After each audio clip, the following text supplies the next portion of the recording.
नमस्कार दोस्तों, स्वागत है आप सभी का हमारे YouTube चैनल देव जी के ट्रिक्स में।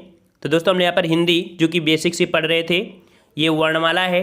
वर्णमाला का एक पार्ट आपका अपलोड हो गया है जो कि आपका स्वर है। अगर आपने नहीं देखा तो उसे देख सकते हैं, किसी भी प्रकार की समस्या नहीं आएगी।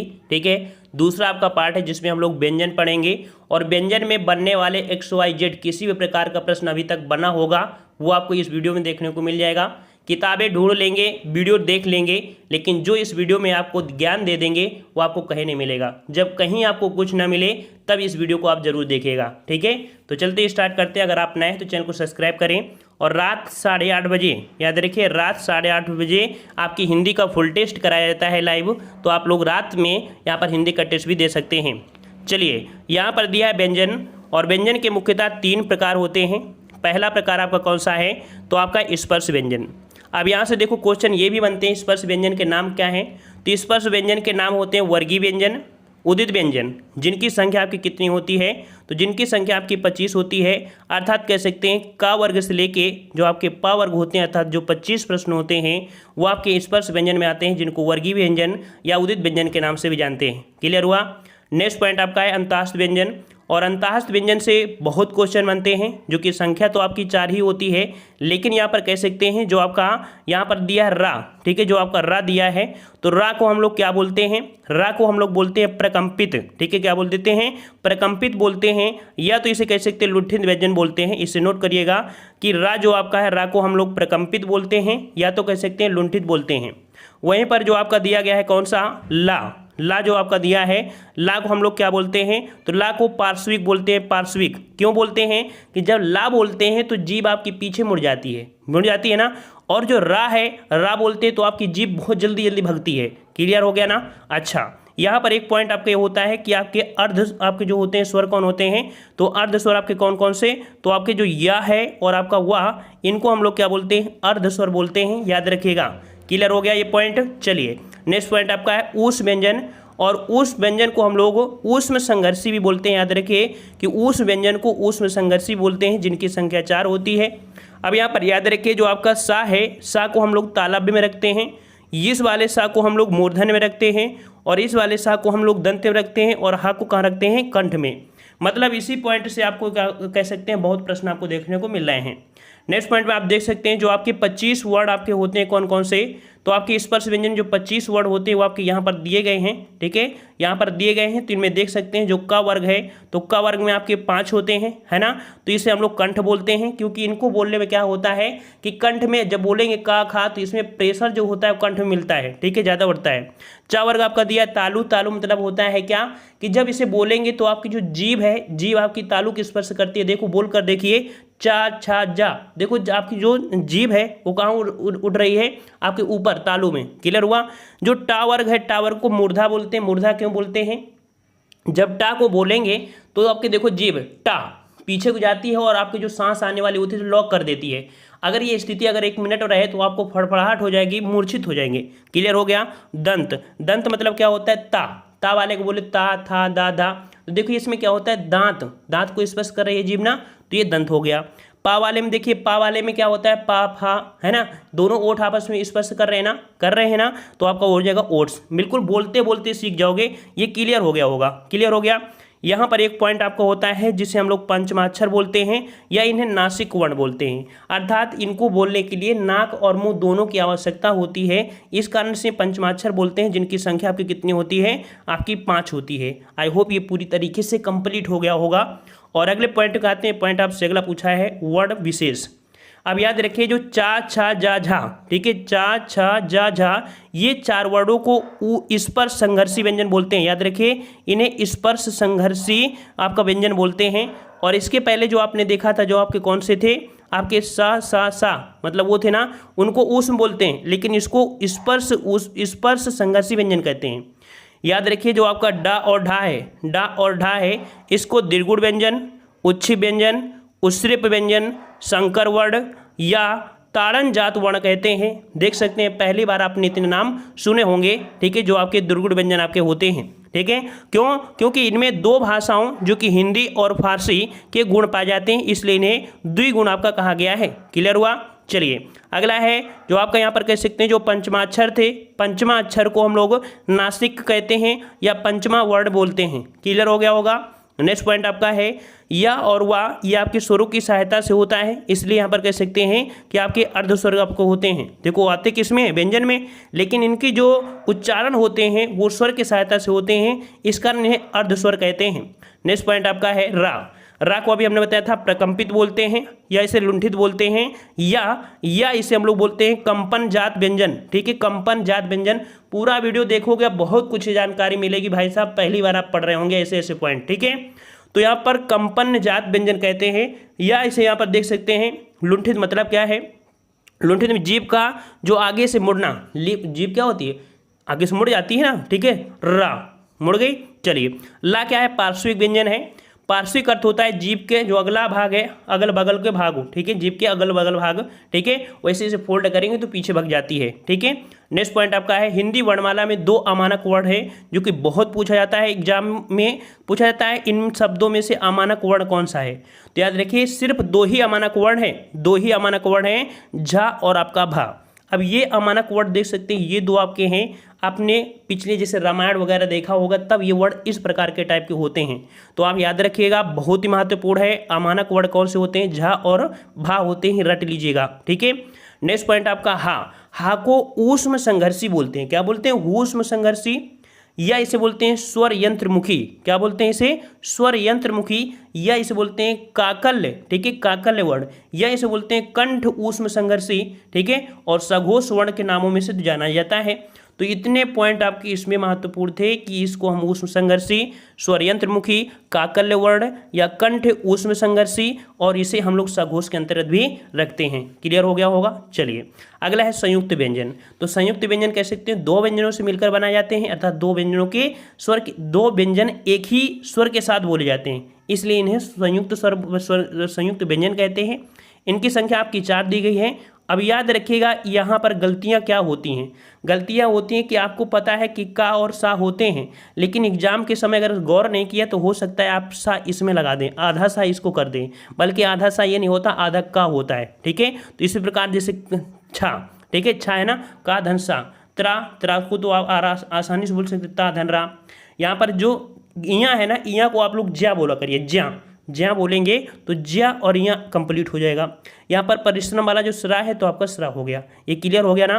ध्यान देने की बात यही है आपको कि जो आपके आधे वर्ड है, आधे वर्ड इस साइड होते हैं। ठीक है ना, इस साइड मत लगाइएगा, यही आपको पॉइंट ध्यान देना है। चलिए नेक्स्ट पॉइंट है आगत व्यंजन क्या होते हैं। आगत व्यंजन, तो आगत व्यंजन आपके 2 होते हैं। आपके कौन, तो आपके जा और भा। ठीक है, अर्थात कह सकते हैं आया हुआ, जो कि आपके अरबी और फारसी से आए हुए हैं।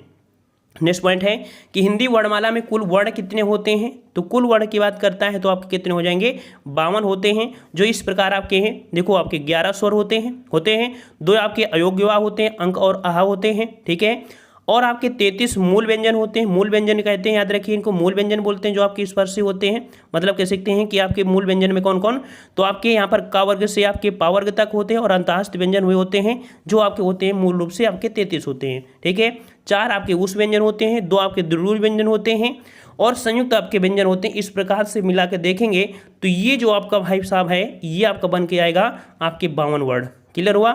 चलिए नेक्स्ट पॉइंट आपके यहाँ पर थोड़ा सा यहाँ पर इसको समझ लीजिए, क्योंकि एग्जाम में यहाँ से भी पूछा जाता है।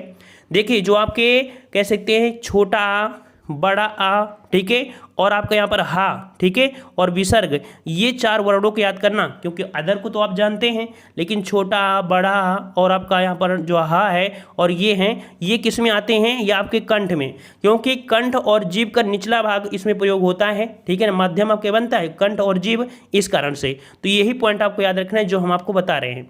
दूसरा आपको कह सकते हैं तालु वाले में चा वर्ग होता है, लेकिन चा वर्ग में 2 चीज़ें आपको देखना है। क्या देखना है, यहाँ पर आपका जो दिया गया है छोटी ई और आपकी बड़ी, ठीक है, छोटी ई बड़ी, साथ में आपका या और सा, ये जो आप कहते हैं वो आपके तालु में होते हैं, जिन्हें हम लोग तालव्य कहते हैं। क्लियर हुआ। अच्छा, अगला आपको दिया है यहाँ पर मूर्धा में, तो मूर्धा में याद रखिए आपका ऋषि, और आपके यहाँ पर कह सकते हैं रा और सा, ये वाला जो रा सा है ये आपके मूर्धा में आते हैं। क्लियर हो गया।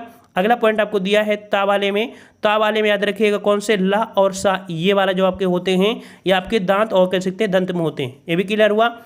अच्छा, अब अगला दिया है पावर्ग में, तो पावर्ग में ये आपके होते हैं छोटा ऊ और बड़ा ऊ, ठीक है ना। तो ये आपके हो जाएंगे किसमें, आपके ओष्ठ में हो जाएंगे। अगला दिया है ए और ए, तो ए और ए जो होते हैं ये कंठ तालु से दोनों से मिलते हैं। क्यों? क्योंकि देखो यहाँ पर छोटा है और छोटी है, इनको मिलाने से इनका निर्माण हुआ है ना, तो इस कारण से ये जो होते हैं वो आपके कंठ तालब में आते हैं। तो इस प्रकार से ये हो जाएगा।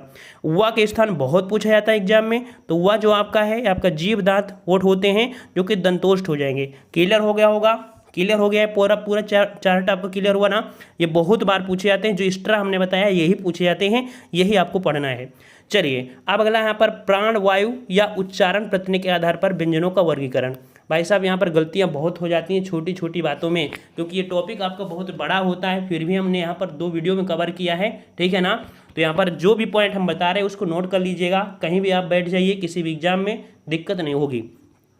तो प्राण वायु, देखो फोकस किस पर कर रहे हैं, प्राण वायु या उच्चारण प्रत्यय के आधार पर। क्वेश्चन पूछेगा कि उच्चारण के आधार पर व्यंजनों का वर्गीकरण करें तो कितने प्रकार से, तो आपके 2 प्रकार से होते हैं, ठीक है। गलतियां हो जाती हैं और हम ना ध्यान दें तो हमसे भी हो सकती हैं, ठीक है ना। तो याद रखिए 2 प्रकार आपके कौन, आपके अल्पप्राण और आपका महाप्राण, ये आपकी होती हैं किसमें, प्राण वायु या उच्चारण प्रत्यय के आधार पर। अल्पप्राण क्या है, तो भाई अल्पप्राण क्या होता है, जिन व्यंजन वर्णों के उच्चारण में श्वास वायु अल्प मात्रा में निकले उसे अल्पप्राण कहते हैं।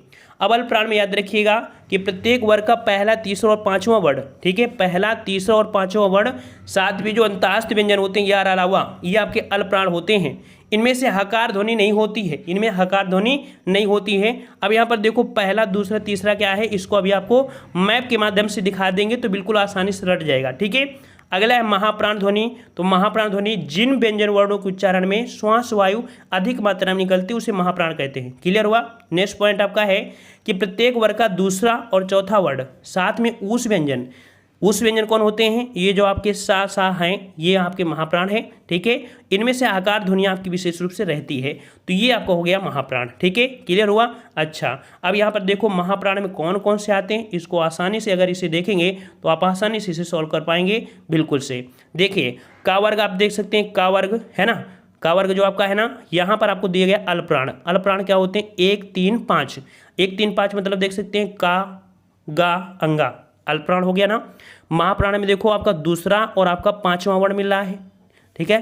क्लियर हुआ ना महाप्राण में। अच्छा, यहाँ पर दूसरा और चौथा, यहाँ पर माफ करिए दूसरा और चौथा, ठीक है। महाप्राण में चा वर्ग में देख सकते हैं चा छा, ये क्लियर होगा। टोटल क्लियर हो रहा होगा, यहाँ पर जितना भी आपको दिख रहा है आप समझ गए होंगे कि आपका 1 3 5 और 2 4 का मतलब क्या था, समझ गए ना। किसी वर्ग में ये जो आपके होते हैं इसमें होते हैं। अब याद रखिएगा अल्पप्राण में जो आपके ये महत्वपूर्ण होते हैं कि अंतास्त व्यंजन किस में होते हैं, तो अंतास्त व्यंजन आपके किस में होते हैं, आपके अल्पप्राण में होते हैं, अल्पप्राण में, ठीक है। यार आला हुआ। और अगला आपका ऊस व्यंजन, तो ऊस व्यंजन जो आपके होते हैं वो आपके किस में, आपके महाप्राण में होते हैं। इसका भी स्क्रीनशॉट आप ले लीजिएगा, बेहतरीन कॉपी बनाइएगा, बेहतरीन से बेहतरीन। नेक्स्ट पॉइंट को आते हैं, कह रहा आपसे स्वर या कह सकते हैं घोषत्व तंत्री कंपन के आधार पर व्यंजनों का वर्गीकरण। मतलब यहाँ पर देख सकते हैं स्वर या कह सकते हैं घोषत्व तंत्री, इनमें से देखा जाए तो इनके आधार पर व्यंजनों को वर्गीकरण देखते हैं। तो स्वर या घोषत्व तंत्री में कंपन के आधार पर व्यंजन 2 प्रकार होते हैं, आपका अघोष और आपका सघोष, जो कि अभी यहाँ पर आपको दिखाएंगे चित्र के माध्यम से। तो अघोष और सघोष। अघोष क्या है, तो अघोष क्या होता है भाई साहब, यहाँ पर याद रखिए कि जिन व्यंजन वर्णों के उच्चारण में हमारी स्वर तंत्रियों में कंपन नहीं होता है उन्हें अघोष कहते हैं। जैसे प्रत्येक वर्ग का जो पहला दूसरा वर्ण होते हैं, ठीक है, प्रत्येक वर्ण का मतलब अभी जैसे हमने बताया का खा गा है ना, तो पहला दूसरा ये जो आपके होते हैं अघोष में होते हैं। साथ में जो सा ये 3 ही हैं, मात्र 3 ही वर्ण हैं जो आपके अघोष में होते हैं। तो याद रखिए सिर्फ आपको इतना ही रटना है जो आपके अघोष में है, शेष जो भी दुनियादारी हो वो सब सघोष में चली जाएगा। अघोष में सिर्फ इतना ही, सघोष में सभी, ठीक है। तो यहाँ पर देखो सघोष क्या कह सकते हैं, घोष। याद रखिए सघोष को हम लोग घोष भी कहते हैं, यह पॉइंट याद रखना, सघोष को घोष बोलते हैं। जिन व्यंजन वर्णों के उच्चारण में हमारी स्वर तंत्रियों में कंपन होता है उन्हें सघोष या कह सकते हैं घोष कहते हैं। क्लियर हो गया होगा। अच्छा, तो यहाँ पर याद रखिए सभी स्वर, याद रखिए सभी स्वर जो होते हैं वो आपके कह सकते हैं सघोष होते हैं। याद रखिए सभी स्वर क्या होते हैं, सघोष होते हैं, ठीक है। प्रत्येक वर्ग का तीसरा, चौथा, पांचवा वर्ण और सभी स्वर और अंतःस्थ व्यंजन जो आपके होते हैं वो आपके स्वघोष होते हैं। साथ में जो आपका हा है ये एग्जाम में पूछा जाता है, क्योंकि सिंपल यही बचा है ना इधर, तो इसलिए आपको पूछा जाता है। तो ये जो आपका होता है आपके किसमें, आपके सघोष में होता है। आप सघोष को भी यहाँ पर डायग्राम से देख लीजिए, बिल्कुल ईजी कर देंगे। हिंदी तो आपको कह सकते हैं इतनी ईजी हो जाएगी कि आपने सोचोगे कि यार हिंदी इसके पहले हम लिए होते सब्जेक्ट बीए में तो कितना बेहतरीन होता। तो यहाँ पर देखो दिया है अघोष। अघोष में यहाँ पर किसी भी वर्ग का पहला और दूसरा वर्ड दिख रहा होगा, दिख रहा है ना, पहला और दूसरा, पहला दूसरा दिख रहा है। अब कभी कभी क्या होता है कि इनका पूछ लेता है इनकी संख्या कितनी होती है, अघोष वर्णों की संख्या कितनी होती है, तो गिन लीजिएगा। 2, 2, 4, 2, 6, 2, 8, 2, 10, 10, 3, 13। क्लियर हो गई, तो आपकी 13 संख्या हो गई। इसी प्रकार इनकी भी संख्या आपको पूछ ली जाती है कि इनकी संख्या क्या है, तो इनकी संख्या भी आप काउंट कर लीजिएगा, ठीक है ना। इनकी भी संख्या आप काउंट कर लीजिए, आपकी कितनी संख्या है, ठीक है। कर सकते हैं आसानी से, इतनी आप मेहनत कर सकते हैं, ठीक है ना। क्लियर हो गया ना। अब आप समझ गए होंगे कि जो आपके ये वाले वर्ड होते हैं, जो आपके कह सकते हैं ये है, ये सभी किस्म होते हैं सघोष में ही होते हैं। और जो अंतःस्थ व्यंजन आपकी संख्या 4 ये होती है, और ये जो आपका हा है ये आपके सघोष में होती है। क्लियर हो गया ना, क्लियर हुआ। एक बार सभी लोग लाइक मार दीजिए, सभी लोग लाइक कर दीजिए, वीडियो को लाइक कर दीजिए। सबसे पहला काम ये कर दीजिए, लाइक कर दीजिए। सभी लोग लाइक बहुत कम करते हैं, मेहनत हम ज़्यादा करते हैं, आप लोग लाइक कर दीजिए सभी लोग। चलिए अगला दिया है नोट। यहाँ पर देखो पंचमाक्षर या नासिक या पंचम वर्ण जो आपके होते हैं यह अल्पप्राण एवं सघोष होते हैं। मतलब कह सकते हैं कि आपके अल्पप्राण एवं सघोष मतलब दोनों हो गए। कैसे हो गए इसको समझिए कि अनुनासिक, यहाँ पर जो अनुनासिक आपका है इसे चंद्रबिंदु कहते हैं। ये पहला पॉइंट आपका है, इसे आप नोट करिएगा कि पंचमाक्षर या नासिक या पंचम वर्ण जो होते हैं वो अल्पप्राण एवं सघोष होते हैं। देखो क्या होता है, अल्प प्राण होते हैं एवं सघोष में होते हैं। समझ लीजिए क्या कि हमने आपको बताया था अल्प प्राण और महाप्राण। तो अल्प प्राण क्या होते हैं, जो आपका पहला, तीसरा और पांचवा वर्ड थे आप अल्प प्राण में थे। अब ये सघोष में कह सकते हैं, घोष में आपके आते हैं, इनको याद रखिएगा, ये महत्वपूर्ण आपका पॉइंट है, ठीक है, क्योंकि पंचमाक्षर है इस कारण से, ठीक है। चलिए अगला पॉइंट आपका है कि अनुनासिक। अनुनासिक मतलब चंद्रबिंदु कहते हैं। इनका प्रयोग प्रायः तद्भव शब्दों में किया जाता है। याद रखिए जहाँ भी चांद की बिंदी मिल जाए वो हमेशा किस में होता है, हमेशा तद्भव होता है। जैसे कि यहाँ पर मुँह दिया है, मुँह दिया है तो आपका क्या हो जाएगा, यहाँ पर कह सकते हैं क्या हो जाएगा, ये आपका तद्भव शब्द है। जैसे हाथी दे दिया, हाथी में चंद बिंदी लग गई, ये भी आपका तद्भव हो गया। क्लियर हो गया ना। तो ऐसी शब्दें आपकी होती हैं यहाँ के तद्भव में प्रयोग की जाती हैं, ठीक है, जो कि यहाँ पर मुंह और नाक की सहायता से किया जाता है। इनका प्रयोग स्वर के बाद किया जाता है। अगला पॉइंट आपका है अनुनासिक के उच्चारण में मुंह से अधिक एवं नाक से कम हवा अर्थात सांस निकलती है, ठीक है। मुंह से अधिक एवं नाक से बहुत कम हवा की निकलती है, जैसे आपका आँख, ऊँट, चांद, ठीक है ना, ये आपको हो गया। अब आता है यहाँ पर अनुस्वार। अनुस्वार आपका क्या है, तो इस प्रकार से, ठीक है, मतलब कह सकते हैं कि जो आपका ये बिंदी लग जाती है, छोटी सी ऊपर लग जाती है ना बिंदी, वो आपको दिखेगी यहाँ पर, ठीक है, दिख रही है। चलिए कह रहा है इसका प्रयोग हमेशा तत्सम शब्द में होता है। याद रखिए जो चंद की बिंदी होती है इसका प्रयोग किस में होता है, तो आपके तत्सम में होते हैं। इसमें से उच्चारण में नाक से अधिक हवा निकलती है, मुंह से कम निकलती है, मतलब इसमें से विपरीत हो गया, ठीक है। कह रहा है आपसे कि ये स्वर के बाद आने वाली व्यंजन ध्वनियाँ होती हैं। याद रखिए ये स्वर के बाद आने वाली जो आपकी हैं, स्वर के बाद आने वाली आपकी व्यंजन ध्वनियाँ होती हैं। क्लियर हुआ। चलिए अगला पॉइंट आपको दिया गया है जैसे कंकड़, चंचल, कंटक, ठीक है। अगला दिया है निर्नासिक। यहाँ पर ये क्वेश्चन बहुत पूछा जाता है कि निर्नासिक कौन है।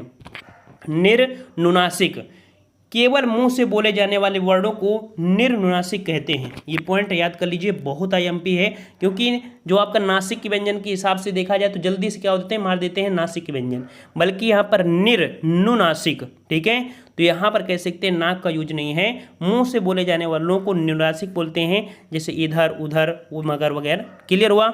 चलिए अगला दिया है विसर्ग क्या होता है। तो विसर्ग इसका उच्चारण आपका कह सकते हैं हा की तरह होता है। अनुसार की तरह विसर्ग भी व्यंजन आपकी ध्वनियाँ होती हैं। विसर्ग का प्रयोग हमेशा देखते हैं कि स्वर के बाद ही किया जाता है, ठीक है ना। इनका प्रयोग प्रायः तत्सम शब्दों के साथ करते हैं। याद रखिए जो विसर्ग होते हैं हमेशा क्या होते हैं, शुद्ध संस्कृत के शब्द होते हैं, तो आपके 100% आपके तत्सम ही किया जाएगा।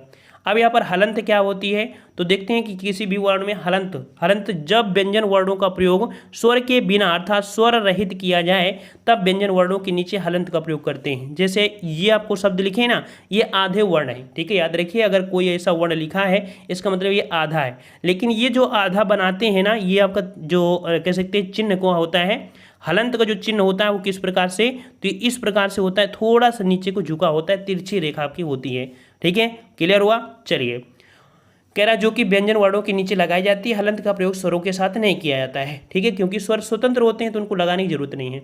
अगला दिया है संयुक्ताक्षरों का यहाँ पर कह सकते उच्चारण। संयुक्ताक्षरों का उच्चारण कि हिंदी भाषा में उच्चारण के आधार पर ध्वनि 3 प्रकार से होती हैं, ये भी पॉइंट आपको याद करना है कि संयुक्ताक्षरों को वर्गीकरण में देखा जाए उच्चारण में कि हिंदी भाषा में उच्चारण के आधार पर ध्वनि 3 प्रकार की 3 रीतियाँ होती हैं। 3 रीतियाँ हैं, कौन कौन सी, ये बहुत अच्छी क्वेश्चन आपके हैं कि संयुक्त ध्वनियाँ, संपर्क ध्वनि और आपकी युग्मक ध्वनि, जिसे हम लोग द्वितीय व्यंजन भी कहते हैं, ठीक है। यूट्यूब में भी सर्च करेंगे तो मिल तो जाएगा, लेकिन यह कह सकते हैं भी समझने की बात होती है, ठीक है। तो संयुक्त ध्वनि, संपर्क ध्वनि और आपकी युग्मक, यह कह सकते हैं द्वितीय व्यंजन। देखिए समझिए कि संयुक्त ध्वनियाँ क्या हैं, कि जब 2 या 2 से अधिक व्यंजन ध्वनियाँ परस्पर संयुक्त होकर एक ही स्वर के सहारे लिखी बोली जाएं तो आपकी संयुक्त ध्वनियाँ होती हैं। जैसे प्राण, घ्रात, म्लान, प्रवाद, कलांत, ट्रक, ड्राइवर, स्टेशन, ठीक है, प्रकर्ष, प्रवण आदि, ये आपकी संयुक्त आपकी ध्वनियाँ हैं। संयुक्त ध्वनियों का अधिकांश प्रयोग तत्सम देखने को मिलता है, ठीक है। तद्भव शब्दों में इनका प्रयोग बहुत कम देखने को मिलता है, ठीक है, ऐसा नहीं कि इनका मिलता है, लेकिन बहुत कम मिलता है, क्लियर है। अच्छा, तो देखिए जैसे संयुक्त हमने आपको व्यंजन बता दिया था, जैसे मान लीजिए छा, त्राज्ञा होते हैं, व्यंजन होते हैं ना, ये संयुक्त होती है ना, इनका प्रयोग किस में होता है, तत्सम में होता है। चलिए अगला है संपर्क ध्वनियाँ क्या है, तो संपर्क ध्वनियाँ याद रखिए जब एक ध्वनि को 2 व्यंजनों से संयुक्त हो जाए तो वे ध्वनियाँ संपर्क ध्वनियाँ कहलाती हैं। जैसे संबल, देखो दिया है संबल, तो सा और बा के मध्य में आपका क्या आ गया है, ये आ गई है ना, तो ये आपका संबल हो गया। वही चीज दिया है कि 2 व्यंजनों के संयुक्त, जब 2 व्यंजनों से संयुक्त हो जाए तब आपकी ध्वनियाँ संपर्क होती हैं। तो आपका क्लियर हुआ। कंबल में भी देख सकते हैं का और माँ के बीच में माँ शब्द आया है। बंदर में देखो बा और दा के बीच आया था। 2 शब्दों के बीच में अगर कोई आधा वर्ण घुस जाए, ठीक है, या लग जाए, वो आपके संपर्क ध्वनि होते हैं। आई होप ये भी आपको पसंद आ गया होगा, क्लियर हो गया। चलिए अगला है युग्मक ध्वनियाँ। युग्मक ध्वनि क्या होती है, तो जब किसी शब्द में एक ही ध्वनि का द्वित्व हो जाए तो वे ध्वनियाँ युग्म ध्वनियाँ कहलाती हैं। अर्थात जब किसी शब्द में एक ही वर्ण 2 बार आए, एक बार आधा और एक बार पूरा आ जाए, तो ऐसी स्थिति को वर्ण या द्वित्व कहते हैं। जैसे आप प्रसन्नता, ठीक है, जैसे आपका एग्जाम पूछा था दिल्ली में कैसा है, तो दिल्ली में क्या होता है, द्वित्व बोलते हैं ना, तो द्वित्व होता है एक, इसका एक नाम आपका होता है युग्मक, ठीक है। अब आप समझ गए होंगे कि द्वित्व व्यंजन है क्या। जब भी एक पूरा वर्ण हो और एक आधा वर्ण हो तो वहाँ पर आपका द्वित्व होता है, जिसे हम लोग युग्मक ध्वनि कहते हैं। इस प्रकार से प्रसन्नता, अक्षुण्णता, दिक्कत, मशक्कत, मन्नत, उल्लुप, पुल्लुप जो भी बोलेंगे ये आपका हो जाएगा, ठीक है।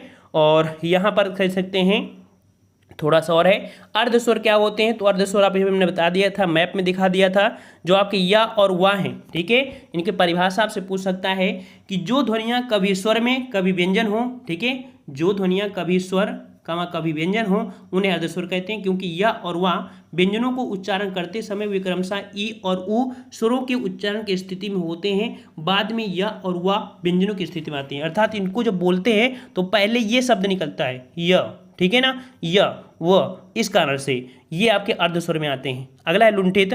तो लुंठित को हम लोग प्रकंपित बोलते हैं, ठीक है, परिभाषा समझ लीजिए। वैसे तो आपने रा को पढ़ लिया था ना कि रा को लुंठित व्यंजन या प्रकंपित कहते हैं। जिन व्यंजन वर्णों का उच्चारण करते समय जीवा मुख के मध्य तेजी से लड़खड़ाए या कंपन हो उसे लुंठित व्यंजन कहते हैं। क्लियर हुआ। अगला है पार्श्विक व्यंजन। जिन व्यंजन वर्णों के उच्चारण में हवा जीभ के बाहर अर्थात बगल से निकल जाए, ठीक है, बगल से निकल जाए उसे पार्श्विक व्यंजन कहते हैं। ला को पार्श्विक कहते हैं। और ला जब बोलते हैं तो बगल से तो निकलती है, लेकिन जीभ भी होती है पीछे को मुड़ जाती है और हवा बगल से निकल जाती है, तो ये होती है पार्श्विक। तो कुल मिला के ये रहा आपका यहाँ पर कह सकते हैं स्वर और व्यंजन का कंप्लीट वीडियो, ठीक है ना।